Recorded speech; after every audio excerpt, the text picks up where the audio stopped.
Meantime, British Prime Minister Boris Johnson is among many in Britain and beyond, of course, offering tributes to Sir David Amess. Mr. Johnson says the nation has lost a fine public servant and a good friend. Well, I think all our hearts are full of shock and sadness today to the loss of Sir David Amess MP, who was killed in his constituency surgery in a church after almost 40 years of continuous service to the people of Essex and the whole of the United Kingdom. And the reason I think people are so shocked and saddened is, above all, he was one of the kindest, nicest, most gentle people in politics. And he also had an outstanding record of passing laws to help the most vulnerable, whether the people who are suffering from endometriosis, passing laws to end cruelty to animals, or doing a huge amount to reduce the fuel poverty suffered by people up and down the country.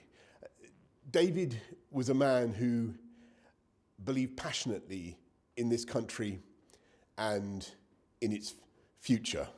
And we've lost today a fine public servant and a much loved friend and colleague. And our thoughts are very much today with his wife, his children and his family.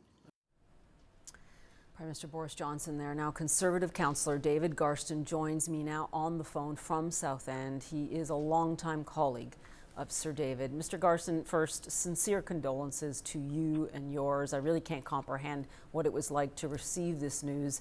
And I'm sure, first off, that you want to honour your friend. What do you want people to know about Sir Amess, and his life and career as a public servant? Well, when you say what do you want people to know, the people of Southend really do know, because David has been part of the community all the time. Whatever function was going on, David was able to be there. He made it his point of being there. He was into everything. And of course, it's good for the people worldwide to know what a great servant we've lost in Sir David Amess. I mean, I knew Sir David from 1983 when he was elected for the Member of Parliament to Basildon. I was Mayor of Southend at the time, and there was a reception for newly elected MPs, and David came along, and I was introduced to him and the other MPs, and I got to know him. And of course, on boundary change, he then came over to Southend West. I was living in Southend East at the time, representing a ward in that constituency. I moved 5 years ago over to Southend West to become one of Sir David's MPs. And the way Sir David has worked with us, if we have problems in the ward, we can call Sir David in. And likewise, if David picked up a problem from his surgery that was council-related, he would ask us to get involved as well. But I mean, there was so much about Sir David.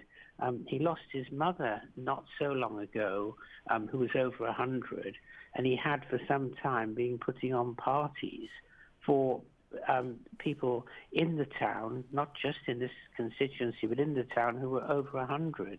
And he loved that. He loved animals.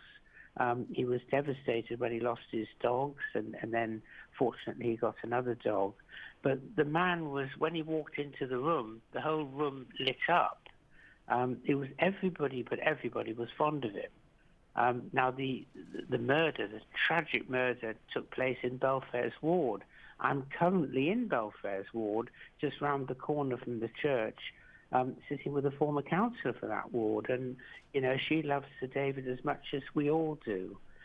He's going to be impossible to follow. There's no doubt about that. He's probably one of the best constituency MPs in the whole of Great Britain. And many people would say that that is a statement that really resonates with so many people in the constituency that you're in right now. I mean, Sir David was devoted certainly to those constituents, as you've just outlined. But you are an MP now as well. What do you say to the people that you represent and to Britain really as a whole about how you feel you need to now reevaluate your work, your life, and whether or not there is a security threat there? Well, of course, the problem is that when you go into public life, as Sir David did, as I've done as a long-term councillor, you are representing the people that put their faith in you. So to say, I'm awfully sorry, but it's too dangerous now to enact with you, I have to say, I think there are two levels. I think members of Parliament, most definitely, they've all got good staff. They need to be sharing the MP's diary with the police to make sure that when they're out there and vulnerable, that they've got security.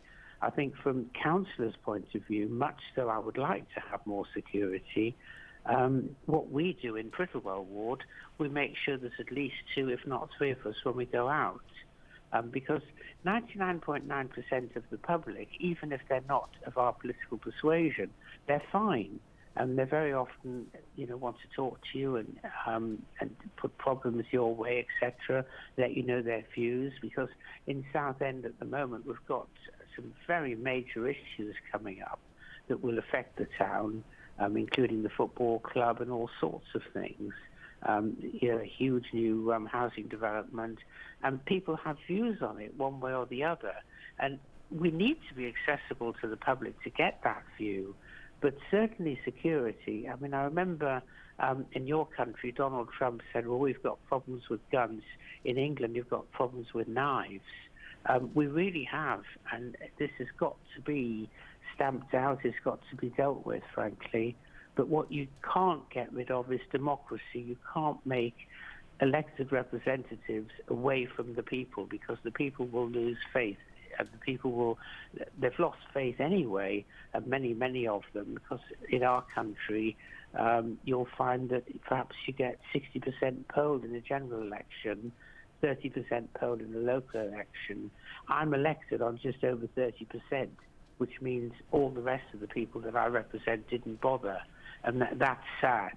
And you take the elected representatives further away, then you're going to make people be more turned off to politicians. So it's a very, very difficult problem.